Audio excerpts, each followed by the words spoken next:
আজকাল মানুষ এতই ব্যস্ত, তারা গাড়ি ছাড়া চলতে পারবে না। কারণ কম সময়ে বেশি কাজ করতে গেলে গাড়ি ব্যবহার তাকে করতেই হবে। কিন্তু আমাদের শরীরে পরিশ্রমের অভাব হচ্ছে, আমরা পরিশ্রম করতে পারছি না। আমরা যে পরিশ্রম করছি তাতে কোনো ক্যালোরি বার্ন হচ্ছে না। আমাদের শরীরের ক্যালোরি বার্ন করতে হবে। সকালবেলা আপনি প্রতিদিন নিজের বাজারের কাজ বা ছোটোখাটো কাজগুলো আপনি সাইকেলে করুন বা হেঁটে করুন। আপনি দেখবেন আপনার শরীরে যে সকালবেলা যে ক্যালোরি বার্ন হবে, আপনার সারা দিনটা শরীরটা হালকা থাকবে।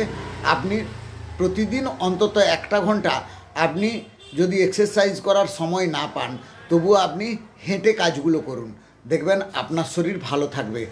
আর আমরা যা সব খাদ্য খাবার খাচ্ছি এখন, সবই কিন্তু পরিশোধিত, তাতে মিনারেল, ভিটামিন, প্রোটিন সব কিছুরই কিন্তু অভাব আছেই।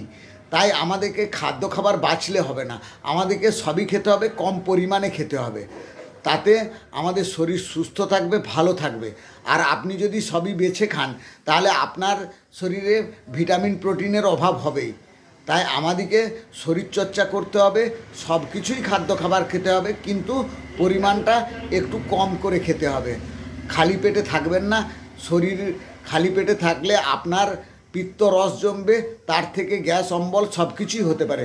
তাই আমাদেরকে সকালবেলা ছোট্ট করে হালকা করে ছোলা মুড়ি খেয়ে অন্তত কিছুক্ষণ আপনাকে শরীরচর্চা করতে হবে, বা পায়ে হেঁটে বাড়ির কাজগুলো করতে হবে, বা একটু হাঁটাহাঁটি করতে হবে।